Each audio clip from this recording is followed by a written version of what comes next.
High বন্ধুরা, আমরা আবার চলে আসলাম আরেকটা ভিডিও নিয়ে। আজকে কোথায় আসলাম চলুন, খড়দায় শ্যামসুন্দরজির মন্দির। আপনারা অনেকেই দেখেছেন এখন এখানের কি ব্যবস্থা আর এখানকার ভোগ প্রসাদ কি কি দেওয়া হয়, কিভাবে পুজো দেবেন আর কিভাবেই বা যাবেন, সেই নিয়ে আজকের এই ভিডিওটি। চলুন তাহলে আজকের মতন ভিডিওটা শুরু করি, আর সাথে থাকুন আর দেখতে থাকুন আজকে শ্যামসুন্দরজির মন্দির।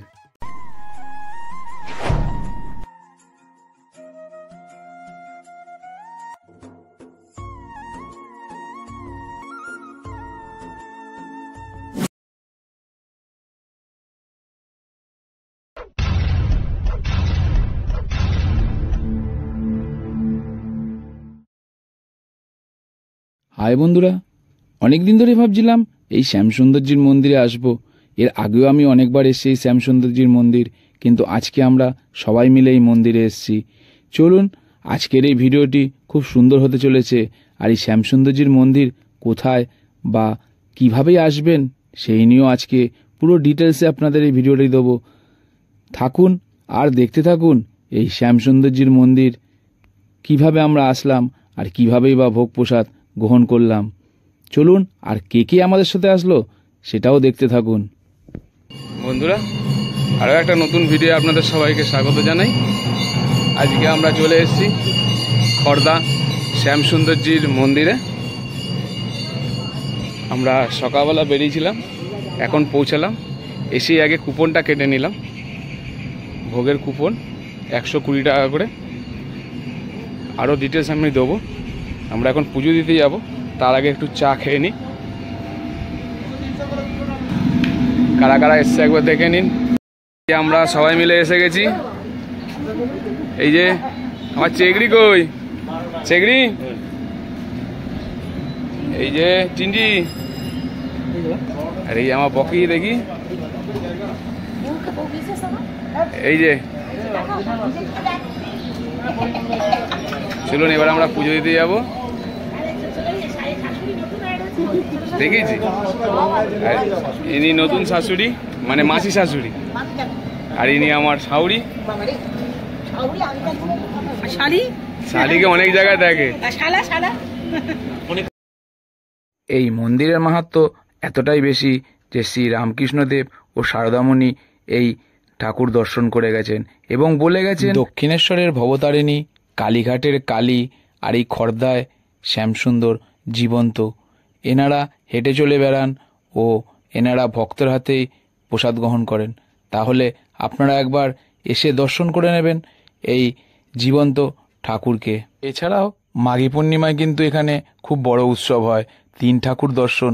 যদি কেউ না গিয়ে থাকেন, আমার চ্যানেলে ভিডিও দেওয়া আছে, পারলে একবার দেখে নেবেন। সত্যি এই মাঘী পূর্ণিমার দিন এখানে আসলে প্রচুর ভক্ত সমাগম কিন্তু এখানে হয়।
এখান দিয়ে এসেই সামনে কার্যালয় বুকিং।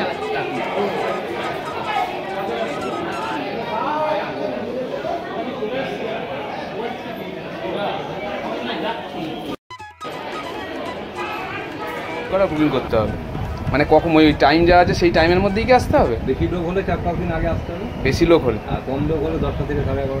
আর ওই জায়গাটা কি নিয়ম দেখলাম 300 টাকা এক্সট্রা, এটা কি একটু বলতে পারেন যদি? ওই যে 300 টাকা সেবার জন্য 100 লোকে 3000 টাকা দিতে হবে। 100 লোক হলে 3000 টাকা, আর 10 জন হলে 300 টাকা, তার উপরে হলে 20-30 জন হলে ওইভাবে সঠিক নিয়ম, মানে 100-3000 একে কত হতে কত। আচ্ছা, ওইরকম ভাবে এক্সট্রা পয়সাটা আপনাকে মন্দির কর্তৃপক্ষের ইউজের জন্য দেওয়া হয়। মন্দিরকে দিতে হয়, মন্দিরের সমস্ত কিছু ভাড়া করা আছে, এক্সট্রা টাকা দেওয়া আছে, আচ্ছা, পেপাল ঘেরা আছে, একটা খরচা আছে। আচ্ছা, ওইগুলোর জন্য এগুলো এক্সট্রা। এটা প্রণামী, এটা বাধ্যবাধকতা না, সেটা আলাদা। 100 লোকের ক্ষেত্রে ওটা বাধ্যবাধকতা, 100 লোকের ক্ষেত্রে। আচ্ছা, বাকিগুলো কোনো বাধ্যবাধকতা, কোনো বাধ্যবাধকতা না। আপনার নামটা একটু? অরিন্দম ভট্টাচার্য। অরিন্দম ভট্টাচার্য। শুনে নিলেন, এখন কিন্তু ফোনে বুকিং আর হয় না, এখন এসেই আপনাদের বুকিং করতে হবে। আর বুকিংয়ের পুরো নিয়মগুলি এখানেই দেওয়া আছে। 2-4 দিন আগে এসে বুকিং করতে হবে, না হলে সঙ্গে সঙ্গে 10টা থেকে 11:30-এর মধ্যে আসতে হবে, আর 6টা থেকে 8:30-এর মধ্যে। আরতির সময় কিন্তু বুকিং বন্ধ থাকে। ধরুন আমাদের পুজো দেওয়া হয়ে গেছে, আমাদের খুব সুন্দরভাবে পুজো হয়ে গেছে, দর্শন হয়ে গেছে, এবার আরতি হবে 12:30টায়। এই যে আমরা সব বসে আছি, এই যে আমরা সব বসে আছি,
এখানে সব লোক কাটে না। তাহলে এবার আমরা কুঞ্জবাটির দিকে যাচ্ছি। আমাদের টিকিটে লেখা আছে কুঞ্জবাটি। চলুন কুঞ্জবাটিতে দেখাই। আপনারা টাকা দেবেন, দেখে নেবেন এরকম লেখা আছে কুঞ্জবাটি 3rd ব্যাচ, এরকম লেখা থাকবে। আর এইরকম একটা রসিদ দেবেন, রসিদটা অবশ্যই নেবেন, ভুলবেন না যেন।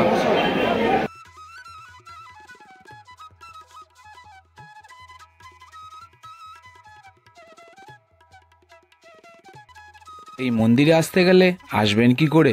ট্রেনে করে যদি আসতে চান, শিয়ালদা মেন লাইনে খড়দা স্টেশনে নেবে, ওখান থেকে 10 টাকা অটো ভাড়া দিয়ে চলে আসতে পারেন এই মন্দিরে। টোটোও পাবেন, সেটা নিয়েও মন্দির প্রাঙ্গণে চলে আসতে পারেন। আর প্রাইভেট গাড়ি হলে এখানে রাখারও জায়গা আছে। আপনারা সকাল সকাল এসে সবার আগে কুপনটা কালেক্ট করে নেবেন। এই কুপনে নলে কিন্তু পরে আসলে হয়তো নাও পেতে পারেন।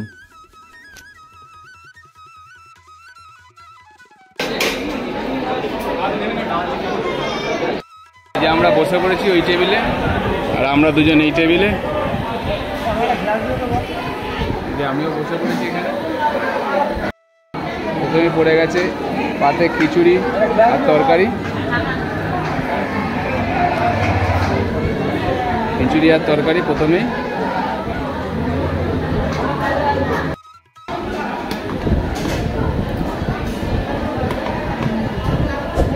সাদা ভাত, শুক্তো, এই জায়গাটা থ্যাংক ইউ। এবার চলে আসলো শুক্তো,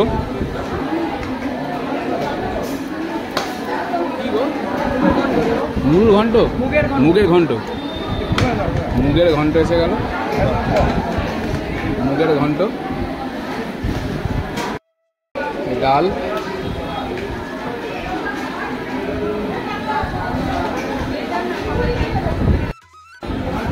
এবার চলে এসেছে পোলাও।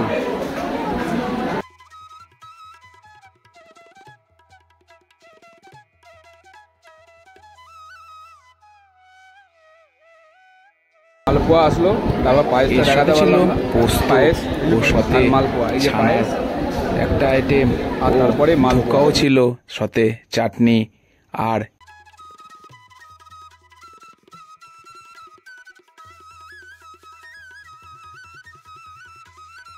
ভোগ প্রসাদ কিন্তু অসাধারণ খেতে লাগবে সত্যি। যে কটা পদ দিয়েছিল অদ্ভুত সুন্দর টেস্ট, পায়েসটা তো অসাধারণ। আমরা খেলাম সবাই মিলে বসে, আবার লাস্টে পাতে নিয়েও আসলাম।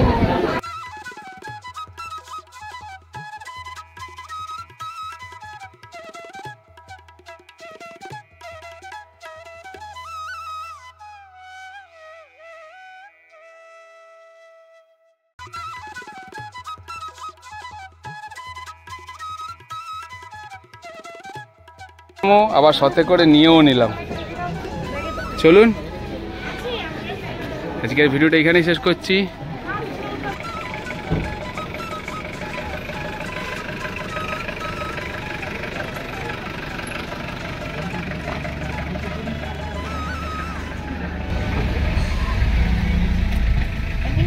তো আজকের ব্লগটা কেমন লাগলো?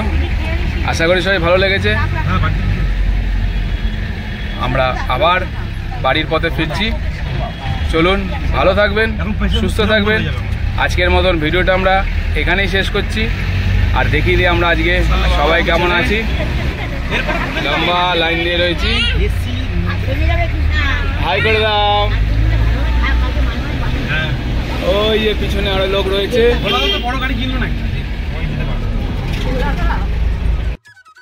তো ভালো থাকবেন সবাই, সুস্থ থাকবেন, আর এইভাবেই এ স্পোর্টস সোমনাথকে দেখতে থাকবেন।